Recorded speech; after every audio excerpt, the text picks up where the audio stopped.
सांब सदाशिव श्री स्वामी समर्थ. भक्तांनो, आज आम्ही तुम्हाला भगवान शिवा आणि माता पार्वती यांची पौराणिक गोष्ट सांगणार आहोत.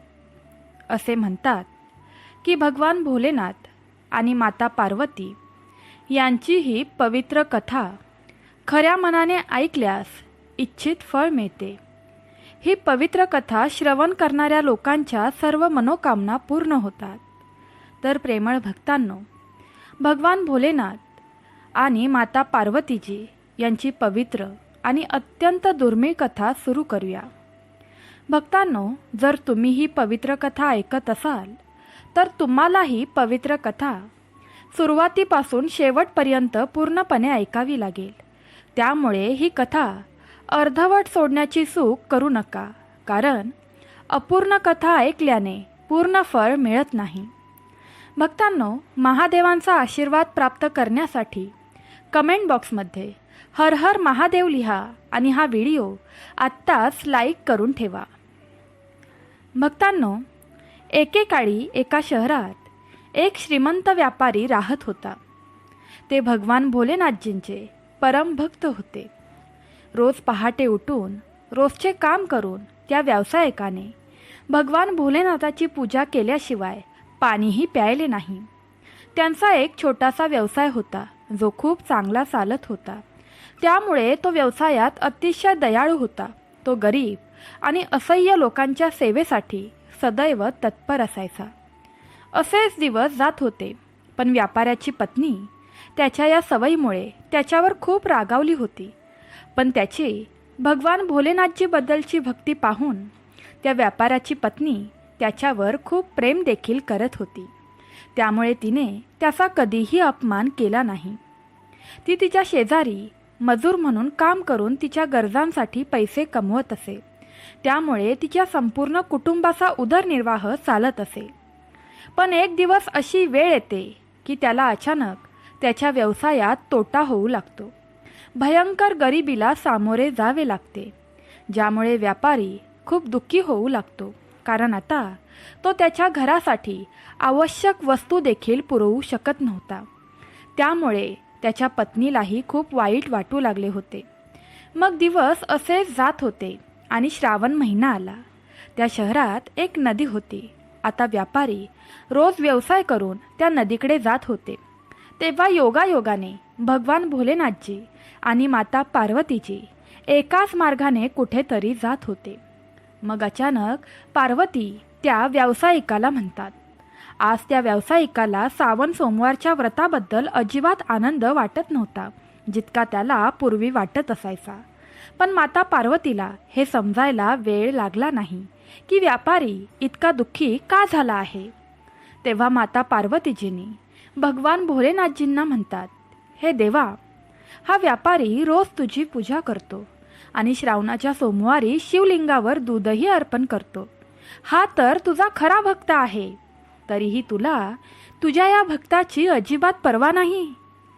मग माता पार्वतीजींचे म्हणणे ऐकून भगवान भोलेनाथजी त्यांना म्हणतात, हे देवी पार्वती, जर मी माझ्या भक्तांची काळजी करणार नाही तर दुसरे कोण करेल. तेव्हा माता पार्वतीजी भगवान भोलेनाथजींना म्हणतात, मग हे भगवान, तू त्या व्यावसायिकाला अजून का मदत केली नाहीस.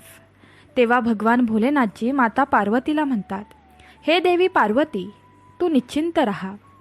आजवर त्याने शिवलिंगाला जी काही बेलाची पाने अर्पण केली आहेत, तीच बेलाची पाने त्याला उद्या रात्री श्रीमंत करतील. असे बोलून माता पार्वतीजी आणि भगवान भोलेनाथजी तिथून निघून जातात.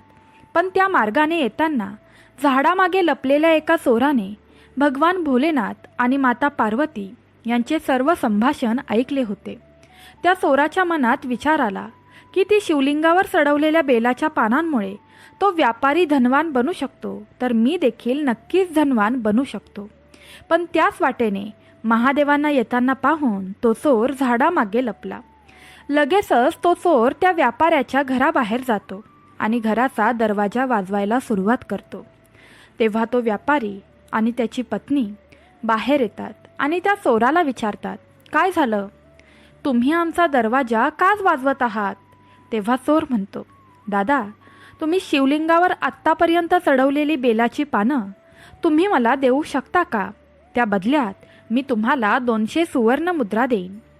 चोराच्या या गोष्टी ऐकून व्यापारी त्याच्या पत्नीला म्हणतात, आपण ही बेलाची पानं त्या चोराला दिले पाहिजे की नाही?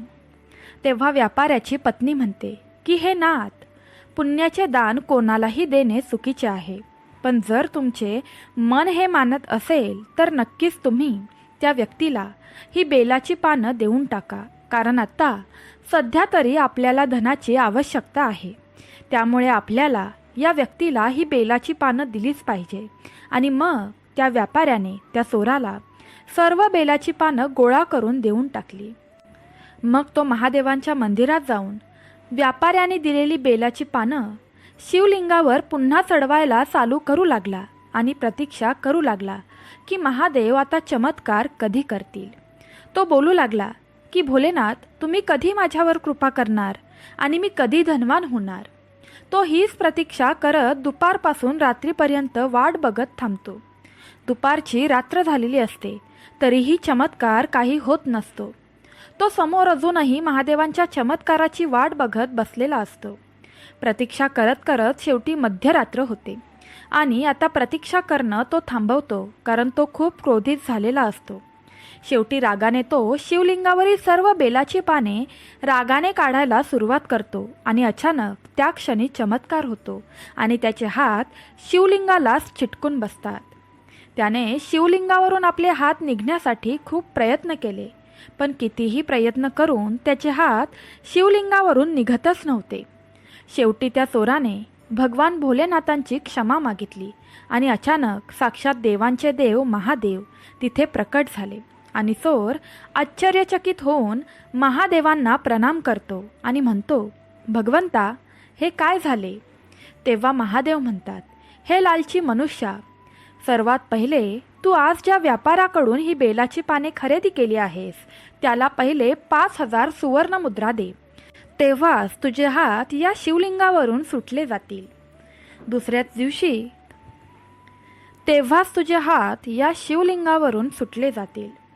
दुसऱ्याच दिवशी तो व्यापारी त्या मंदिरात प्रार्थना करायला येतो आणि पाहतो की त्या माणसाचे हात शिवलिंगावर चिटकून बसलेले आहेत आणि त्यामुळेच तो खूप जोरात आक्रोश करत आहे. मग त्या व्यापाऱ्याने त्याला विचारले, अरे भाऊ, तुझा हात शिवलिंगावर कसा चिटकला? मग तो चोर त्या व्यापाऱ्याला म्हणाला, मी तुला सर्व काही सांगतो, पण त्याआधी तू लवकर माझ्या घरी जा आणि माझ्या मुलाला 5000 सोन्याची नाणी सोबत आणायला सांग.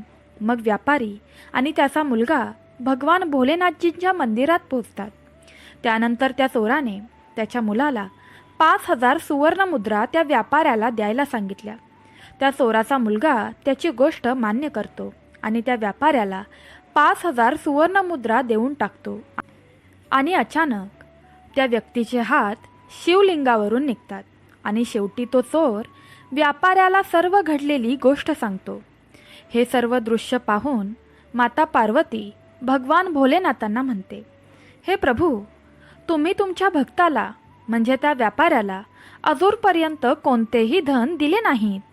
तेव्हा भगवान शिव माता पार्वतीला म्हणतात की माझ्याकडे धन कुठे आहे जे मी त्याला जाऊन देऊ? पण आता माझा भक्त गरीब देखील नाही आहे. याचा परिणाम तुम्ही स्वतःच बघा तुमच्या डोळ्यांनी. तुम्हीच पुरावा बघा. त्या उद्योगपतीवर जशी कृपा झाली तशी तुम्हा सर्वांवरही हो. हीच प्रार्थना.